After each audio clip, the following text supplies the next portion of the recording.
Shalom Bapak Ibu dikasihi Tuhan. Selamat pagi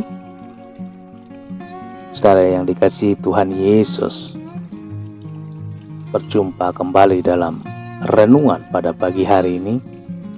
Kembali saat ini kita akan belajar dari firman Tuhan. Karena firman Tuhan yang menjadi penuntun dan kekuatan bagi kita. Sebelum kita mendengarkan kebenaran firman Tuhan, mari kita berdoa.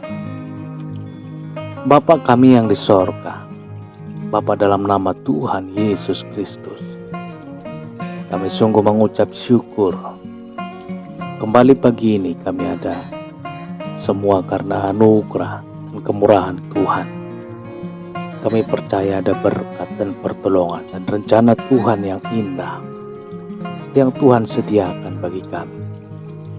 Saat ini kami mau mendengarkan sabda firman-Mu. Jamah hati kami Tuhan, berikan pengertian untuk mengerti akan kehendak-Mu. Dalam nama Tuhan Yesus kami berdoa. Haleluya. Amin. Saudara dikasihi Tuhan, bacaan Alkitab kita pada saat ini terdapat dalam Kisah Para Rasul pasal yang ke-20. Saudara dapat membacanya secara pribadi.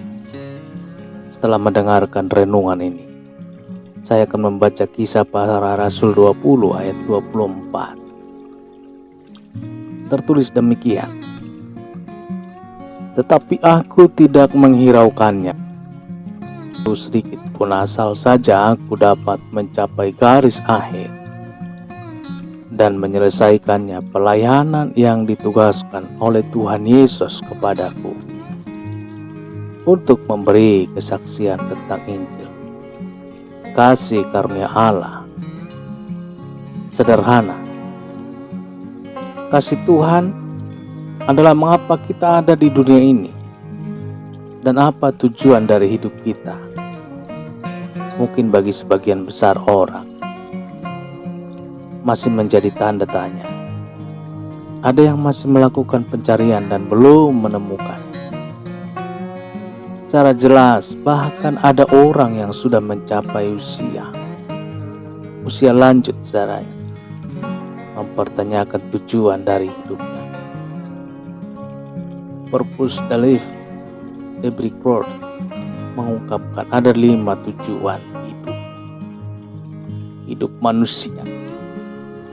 Pertama adalah untuk menyembah Tuhan. Kedua adalah mengasihi sesama, saudara seiman. Ketiga, menjadi seperti Yesus. Yang keempat, untuk melakukan pelayanan, dan kelima adalah melaksanakan misi amanat agung.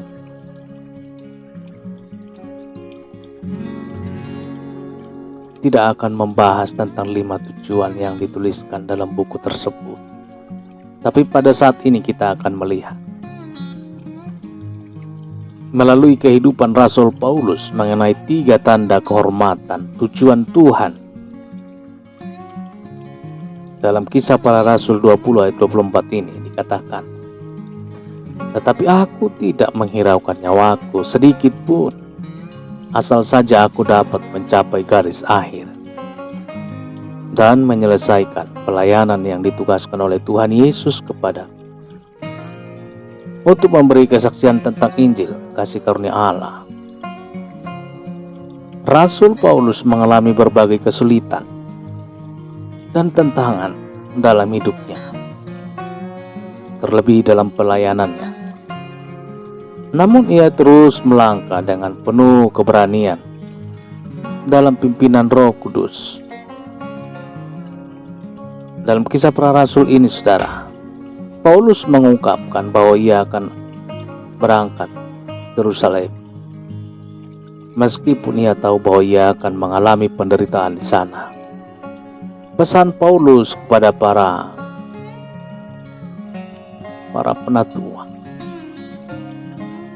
penatua jemaat di sana adalah untuk menjaga diri mereka menjaga seluruh jemaat yang dipercayakan kepada mereka, agar tetap berpegang pada ajaran murni dan yang benar.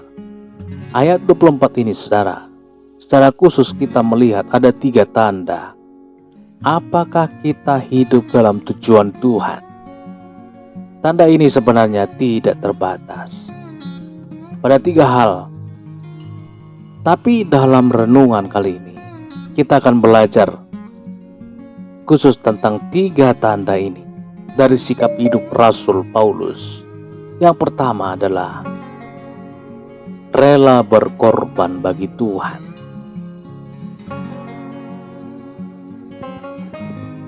Aku tidak menghiraukan nyawaku sedikit pun. Tidak ada satu hal pun yang dapat menghalangi Paulus untuk berkorban bagi Tuhan.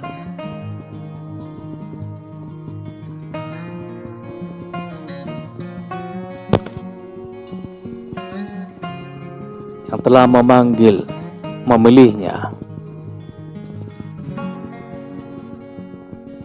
Ia bersedia memberikan harta, bahkan nyawanya, saudara. Sekalipun seluruh hidupnya ia didedikasikan bagi Tuhan.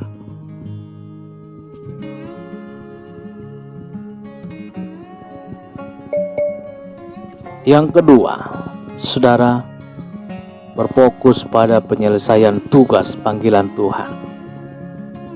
Tertulis di ayat ini, asal saja aku dapat mencapai garis akhir dan menyelesaikan pelayanan yang ditugaskan oleh Tuhan Yesus.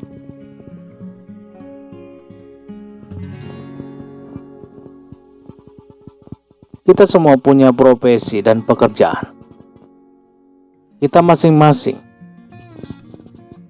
Namun ada satu pekerjaan yang Tuhan berikan bagi kita, yaitu untuk melayani Dia dalam sepanjang hidup kita. Yang kita kerjakan, kita tujukan untuk kehormatan dan kemuliaan nama Tuhan. Yang ketiga, saudara menjadi saksi bagi Tuhan. Paulus memakai hidupnya untuk memberitakan Injil kasih karunia kepada semua orang. Saudara dan saya adalah terang dan garam dunia. Karena itu biarlah selama hidup kita di bumi ini, kita harus menjadi saksi. Saksinya dimanapun kita berada. Mari saudara dikasih Tuhan, kita kembali hidup dalam tujuan Tuhan. Walau selama ini kita sudah melenceng dan hidup untuk tujuan diri kita sendiri. Mari saudara, bahwa keberadaan kita ini di dunia ini adalah untuk melakukan tujuan Tuhan dalam hidup kita. Biarlah kita terus hidup dalam tujuan Tuhan, sehingga pada saat akhir hidup kita di bumi ini, kita dapat berkata seperti yang tertulis dalam 2 Timotius 4 ayat ke-7. Aku telah mengakhiri pertandingan yang baik. Aku telah mencapai garis akhir, dan aku telah memelihara iman. Saudara dikasih Tuhan, kita berdoa. Bapa, di dalam nama Tuhan Yesus Kristus, kami bersyukur untuk firman-Mu yang sudah kami dengar. Pada saat ini kembali mengingatkan kami, menyadarkan kami bahwa kami harus hidup dalam kehendak-Mu, hidup dalam tujuan-Mu ya Tuhan. Ampuni kami Tuhan, kalau selama ini kami telah melenceng, di mana kami hidup untuk kepentingan diri kami sendiri. Kami mengabaikan tujuan-Mu dalam hidup kami. Ampuni kami Tuhan, saat ini kembali kami mau Tuhan berbalik dan melakukan apa yang menjadi tujuan Tuhan dalam hidup kami. Kuatkan kami selalu ya Tuhan. Pimpin dan Roh Kudus-Mu yang memimpin hidup kami ya Tuhan, supaya kami berfokus untuk menyelesaikan tugas panggilan Tuhan dalam hidup kami. Selama napas kami Tuhan masih ada, Tuhan berikan. Kami mau ya Tuhan mengerjakan panggilan-Mu. Ingatkan kami selalu, ya Roh Kudus. Dan tuntun kami supaya kami berjalan dalam visi dan tujuan yang Tuhan berikan bagi kami. Terima kasih, Wi. Terima kasih ya Tuhan. Berkati kami di sepanjang hari ini. Dalam segala tugas pekerjaan, aktivitas pelayanan. Dan semua yang kami lakukan, biarlah semuanya itu menyenangkan hati Tuhan. Berkati bangsa dan negara kami Indonesia. Semua bangsa di dunia ini lawat dengan kasih karunia dan rahmat-Mu ya Tuhan. Agar setiap orang dari segala bangsa mengalami perjumpaan pribadi dengan Tuhan Yesus.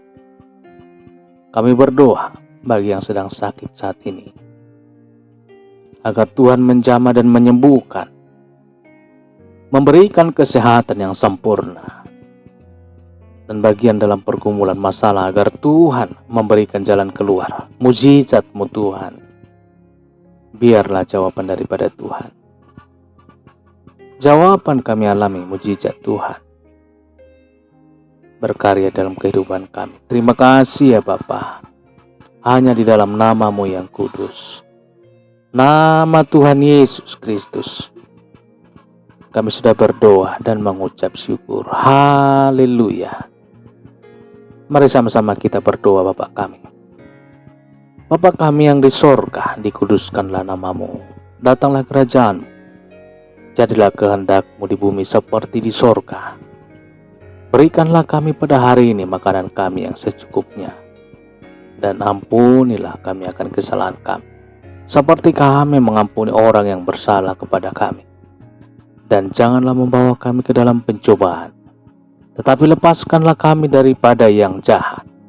Karena Engkaulah yang mempunyai kerajaan dan kuasa dan kemuliaan sampai selama-lamanya. Dalam nama Tuhan Yesus. Amin. Terimalah berkat Tuhan. Tuhan memberkati hidupmu. Tuhan memberkati pekerjaanmu. Tuhan memberkati keluargamu. Apa saja engkau kerjakan, Tuhan buat berhasil. Beruntung. Kau akan naik dan bukan turun. Kau akan menjadi kepala dan bukan ekor. Kebaikan dan kemurahan Tuhan akan selalu mengikuti kehidupan saudara. Berkat kasih karunia dari Allah Bapa, cinta kasih karunia dari Tuhan Yesus Kristus, penyertaan dan penghiburan Roh Kudus, menyertai kita semua sekarang ini dan sampai selama-lamanya. Dalam berkat nama Tuhan Yesus Kristus. Haleluya. Amin. Puji Tuhan saudara. Tuhan memberkati. Saya percaya firman Tuhan menjadi berkat dan kekuatan buat saudara semua. Dan Roh Kudus akan menolong kita untuk lebih lagi memahami kebenaran firman Tuhan. Tuhan Yesus memberkati saudara. Sampai jumpa dalam renungan yang berikutnya. Haleluya, haleluya, haleluya. Amin, amin, amin.